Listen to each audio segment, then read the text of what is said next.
a patch just came out for Snap right now. I haven't really gone through this yet. It seems like a relatively big one. Kitty Pryde has returned, and if your account was made before today's patch, seems like you get her for free. Otherwise, she'll be Series 5. We have deck cosmetics customization. Did not expect this. You can change card back, title, avatar. Avatar and title can be applied to the deck. That's cool. That's great for Agatha and stuff. Whoa. Yeah, this looks different. Here's Kitty. And then we do have this, so I can like go here, change this to playing Agatha for my Agatha deck, change my avatar to Agatha for it, change the card back to whatever. That's cool. I like that. That's actually really nice. Did not expect this. I'm gonna jump into the actual like card changes, and then I'll come back to this like series drop and stuff. But we got Kitty Pryde released with a new design. I never got to play her in her original state. She was at a 1/0. You can return her to your hand for 2 power, and now she's a 1/0. And when it returns to your hand, plus 2 power returns at the start of each turn. So you basically do not have an option. She always goes back to your hand before you kind of get to choose, do I want to bounce her? Do I want to leave her on the board? Now she goes back. So you kind of have to play her on that last turn, which means you can't play a 6-cost card. To my understanding, if you do beast her, she will be discounted. So you can still play her with a 6-cost card if you play beast on her on turn 5 or whatever. It definitely it limits her a bit, but I don't know if you really want to play a 6-drop in decks that run her anyway. So I will definitely be trying out some fun Kitty Pryde decks later. Also, she's free for everyone who had an account before now. So if you're just making your account now, I'm sorry, she's pool 5. That sucks. I wish they would have just put her straight in pool 3, but it is what it is. Crystal buff going from 4/4 on reveal at the middle location, shovel this into your hand and draw 3 cards, to now each player draws a card. I feel like this is it's like neutral. It's not really super good for you. It's like good for your opponent as well. It's kind of double-edged. Not a lot of cards draw cards, so this will be quite interesting, to say the least. I think it's better than it was. It can be put in some decks. Maybe I'll play it in Cerebro 4 now to improve the consistency of drawing Cerebro. I don't know. It doesn't seem like the change I really wanted. But I guess from this point now they could add a power or whatever, make her a little bit better. But as a baseline 4/4, it seems okay. Let's see what they have to say. Crystal has been one of a handful of cards seeing incredibly low play and win rates for quite some time now, and an obvious buff candidate. We debated maintaining the direction of the current effect by removing the middle restriction, increasing cards drawn. The tricky thing is we don't want an effect like Crystal's to be too strong. Snap decks are only 12 cards, and we don't want those cards to play out the same every time. We're very careful about letting players draw cards. This rework aimed to make a simple, appropriate Crystal that could be fun alongside a variety of cards. So card draw is always strong in card games, and if you haven't noticed, usually in Marvel Snap you see the cards that you put in your deck. In other card games there's like 30-40 cards. Sometimes you don't see the card for several games in a row, but you draw 75% of your deck every time in Marvel Snap. So if you draw more than that, what would it be, 80%? I just woke up, I'm sorry. Like, it's just gonna improve the consistency. It's gonna be a little bit too good. So yeah, if Crystal only drew for you, sounds like it'd be a little bit busted. Just because consistency is it's king or whatever, is that what they say? But yeah, it'd be a little bit too reliable, a little bit too streamlined. If it was only you drawing, that means like you draw Cerebro every game no matter what, or you draw Shang-Chi every game no matter what, whatever you're drawing. But anyways, let's move on. We got Wave, old 3/3 on reveal next turn. Cards in both players' hands cost 4, to now a new on reveal. All cards cost 4 until the end of next turn. Wait, next turn cards in both players' hands cost 4. All cards cost 4 until the end of the turn. Wave's cost reduction occurs after other effects that reduce card cost. Wait, oh, okay. So, Miles? Death? Stature? Wait, is the Stature deck dead then? In addition to a text update that clarifies... Wait, let's look at Wave real quick. All cards cost 4 until the end of next turn. I mean, it kind of looks the same, except I guess, yeah, it's just, it applies differently. So we've also made a rather large adjustment under the hood. Wave will now begin to apply after effects that reduce cards rather than before. That means She-Hulk, Death, etc. will always cost 4 while Wave is in effect. We don't take lightly to this change. They know it kills a few decks, but Wave has been far too constraining to their ability to use cost reduction as a synergy reward for in future designs. Leaning on Wave is just always better than dedicating your deck to the actual synergy. We've seen that with Death. Since both cards went live, we'll continue seeing it without this action. Okay, that is interesting. Yeah, I guess Death Wave, like you weren't actually killing that many things to activate Death. Or like She-Hulk Wave. So this, I think I agree with this. The deck or the card just limited design quite a bit. So I'm happy to see this changed. I think just so maybe we can see better designs in the future that kind of don't just see Wave as a staple. Assuming this will still work with like Zabu, right? So if you have Zabu down and then you play Wave, then now your cards, since it's an active discount, or with Sarah, you'll still be able to play 2 cards, right?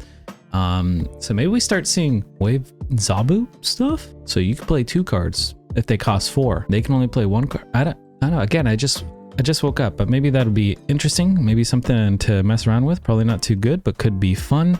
Yeah. Oh man, so all those people who put a lot into like Stature Black Bolt decks, probably not going to be too happy about this change. No refunds.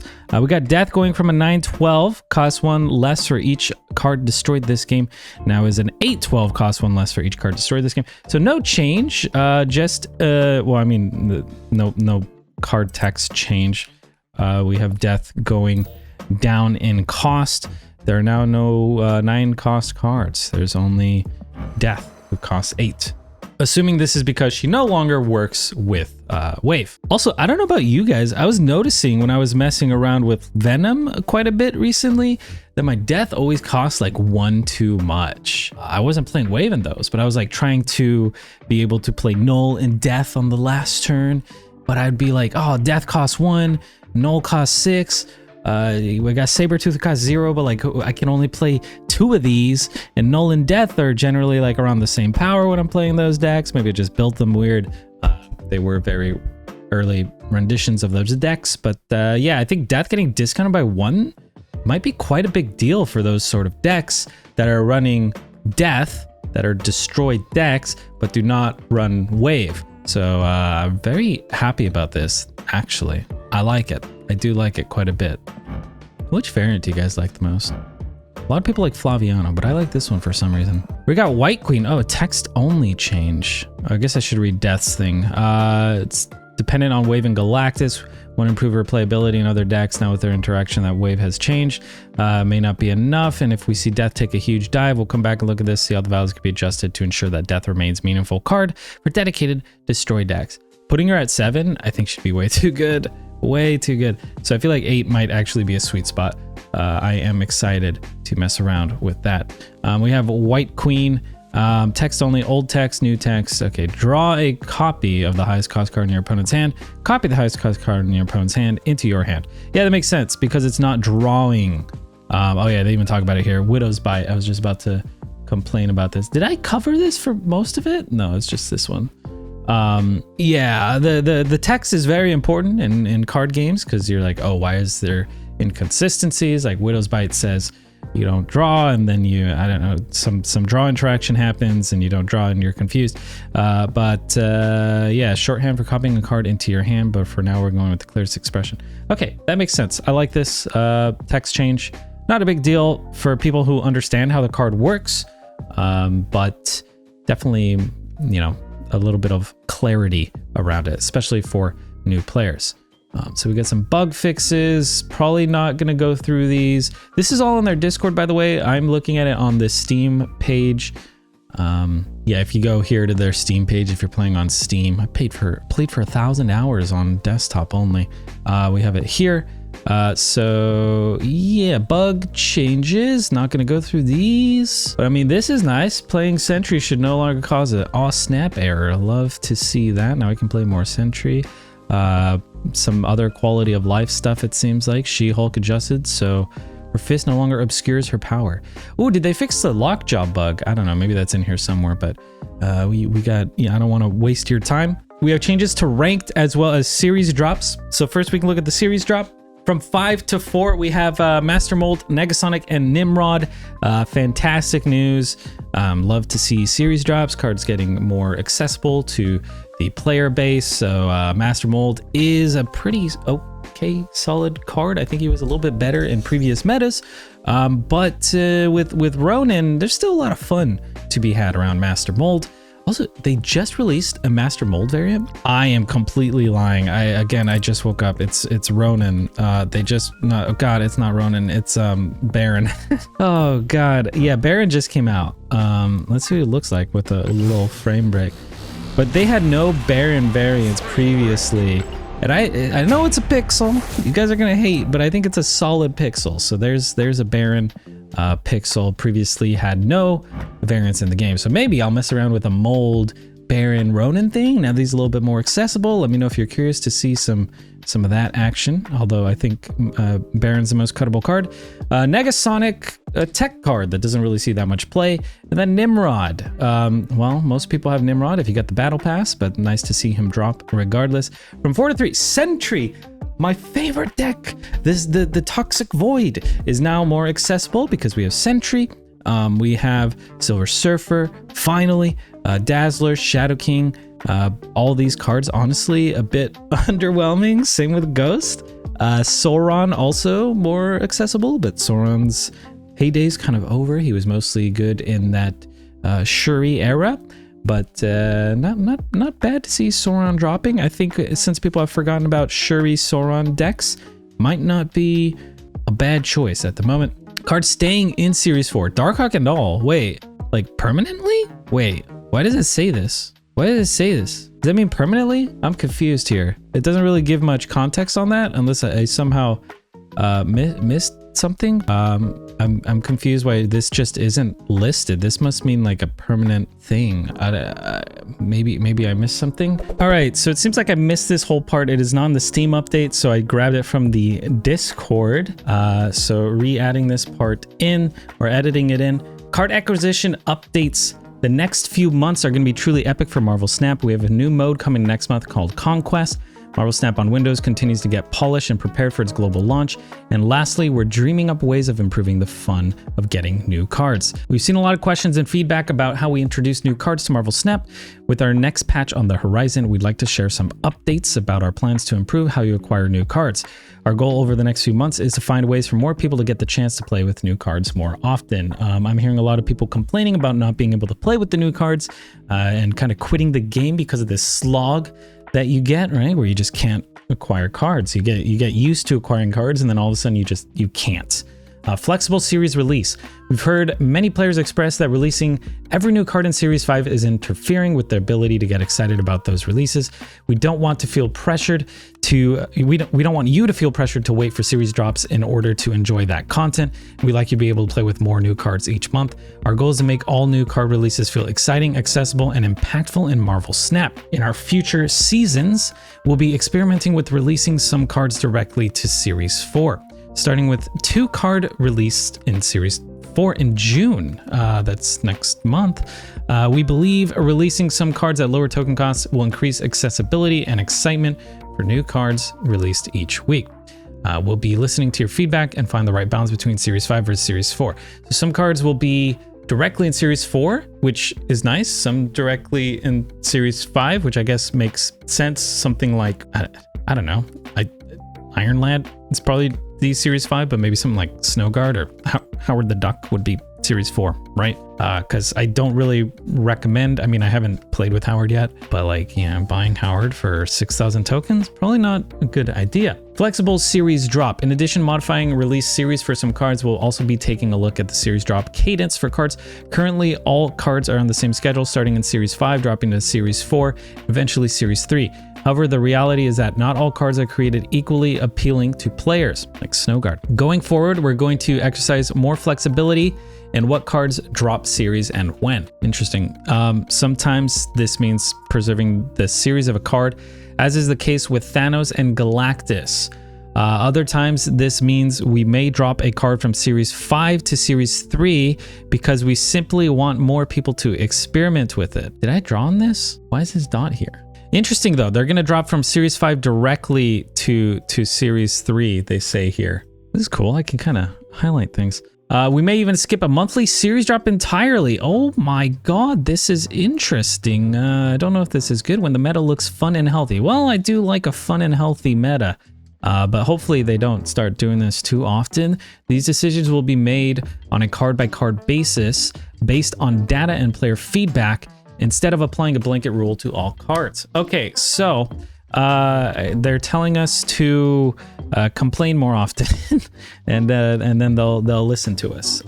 This is interesting. I don't know how to really process this. It seems like it could be bad, but might not be too bad. Not really sure here. In our upcoming patch, we're dropping more cards into Series 3 than we ever have before. In addition, some of our more impactful cards are staying in their current series for longer than expected. Okay, this is what I read before, but I didn't really understand, so good to get some context here. There are some fun cards in this drop, and we hope they inspire you to experiment with new decks, which they will. Master Mold is fun. I think I briefly went over this earlier. Negasonic, kind of not been seeing a lot of play, but seems like a okay tech card. And then this is interesting. What? I didn't see this before. Cards staying in Series 4. So are these going to stay in Series 4 forever? Or I guess unless they change their mind. Darkhawk's good, Nola's good, Shanna's bad. And Stature with the changes, I don't know if you've heard of the changes depending on where I place this, but Stature, I don't know how good Stature's gonna be with the, she's mostly seen in the Wave deck, and Wave kind of got changed. Zabu is a good card. Wow, I wish these would drop to Series 3. But what is dropping to Series 3? We got Sentry, Silver Surfer, Dazzler, Shadow King, Sorin, and Ghost. These are all kind of like not super impactful card. I still think Sentry's a bit underrated. Surfer's a great card, obviously. Dazzler kind of bad at the moment. Shadow King kind of bad. Sauron not really seeing any play since Shuri nerf. And then we have Ghost, which is just not seeing play. So I feel like the only cards that see play here are Sentry and Silver Surfer. For these cards that see play, you see Darkhawk, you see Null, don't see Shanna. You do see Stature, but that might change. You see Zabu, and I think MODOK's pretty solid. So it almost seems like they're like, oh, good cards, we'll keep Series 4, and cards that don't see play, aside from Silver Surfer, we'll drop to Series 3. I hope that's not the direction they take. I do wish like Darkhawk and Null had dropped to Series 3. That would have been nice. That would have been really nice. But I don't know. I don't know about this. Yeah, this seems a bit double-edged. Like, it's nice that some cards might drop faster and some cards will be available, I guess, directly into Series 4. But the fact that they might stay Series 4 could be bad. So I'm hoping they don't milk their audience here and just keep good cards at Series 4 and put bad cards at Series 3. Yeah, that would be bad, I think, as a whole. I mean, you will be able to get these cards maybe faster, but yeah, I don't know about this. Okay, so Series 3 acquisition.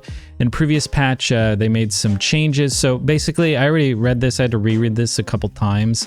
But they're gonna make it so you can randomly get a mystery Series 3 card for 1,000 tokens. And it can be purchased anytime you have enough tokens and unowned Series 3 cards. This wording is a little bit awkward to me. I hope that this means just any unowned Series 3 cards at all. Maybe it's because I just woke up. But if anytime you have enough unowned Series 3 cards, I hope this just means like if you're missing one and you hit the buy a mystery button, you're just gonna complete your Series 3. But this becomes less appealing because some of the good cards are going to be here, right? Like one of the nice parts was like maybe when you hit the mystery button, you get your Darkhawk or you get your Null or you get Zabu or you get MODOK because you've been waiting for these cards. But now it's like, okay, do I get random Dazzler, Shadow King, Sorin, and Ghost?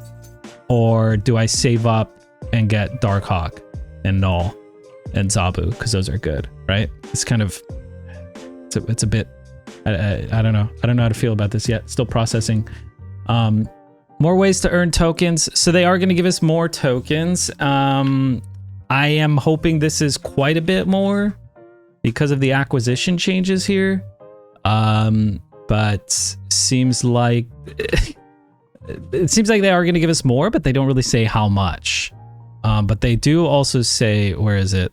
Player feedback. So be sure to give your feedback, I guess. But I think we need a lot of tokens to kind of make up for this change. The fact that most people not have access to Hawk and Null and Zabu and a lot of core cards.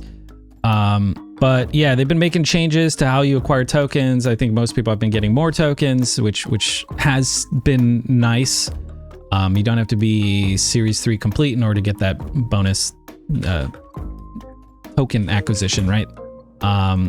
They want to be able to purchase more new cards more frequently, and I hope that's not more new bad cards more frequently. I hope I'm overreacting here.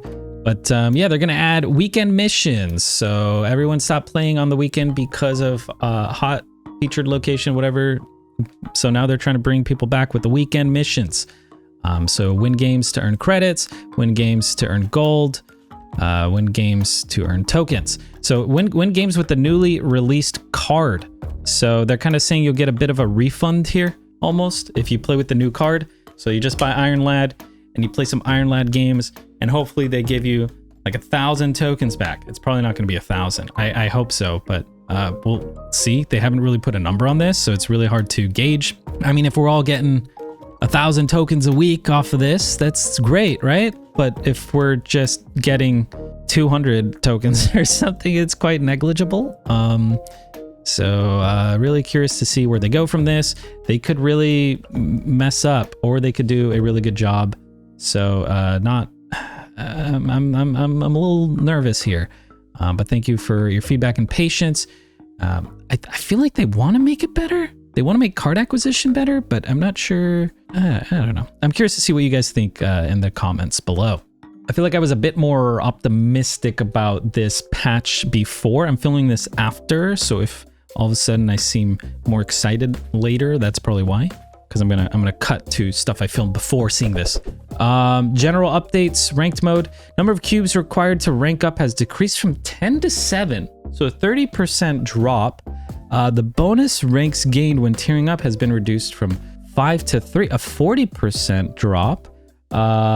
When ranking up from 29, they will go to 33 instead of 35. But you only need 7 cubes to rank up. Do I like this? So the number of cubes required has dropped 30%, but the bonus ranks when ranking up has dropped 3 ranks, which is 40%. So I think it actually might kind of, do you need more cubes? Based on my rough math and that I just rolled out of bed, I think you do, but I don't know. It might seem to go, whatever. Okay, we're continuing to make adjustments to rank to improve the overall experience for players. Changes coming with the patch feature, some adjustments, matchmaking algorithm, and updates to the number of cubes, ranks while progressing through the season. There are more changes planned for future patches. When purchasing an item from the shop, you must now press and hold to confirm your purchase. I like that. This should help remove any accidental purchases, which is great because there are no refunds. Add Series 1 and Series 2 labels to cards from those series. That's nice to see as well. Where are they? Oh, there it is, Series 3. Wow, that's great. Honestly, sometimes I forget what series a card is in because I'm just series complete, I guess they call it. So if we look at Null, we go here. Super rare. Wait, so it's only the Series 1 and 2. Wait, it doesn't show it on the... Rare? Only on the base? Only on the base. Oh, interesting. Series 3. Okay, well, yeah, I guess it only shows it on the base. Wait, if I go back to Null and look at the base, Series 4. Okay, I guess you have to be looking at the base, which is fine, I guess. Voiceover updates, Indonesian voiceover mixed and mastered. Thanos voiceover added for Spanish, French, Japanese, Chinese, and Korean. And fixed a bug which would trigger over card flare sound effects. Okay, so nice. This is a lot. I'm sure there's also going to be some data mine stuff that we can go over. but I'll do that in a separate video. I want to play this. There's a lot going on, and I'm excited. I did not expect so much to be changed. We got Kitty. We got Wave. This is going to shake up the metagame, the Wave change, but the meta has been solid so far. Let me know what you guys think about this patch in the comments, and I'll see you later. Good luck on ladder. Stay hydrated.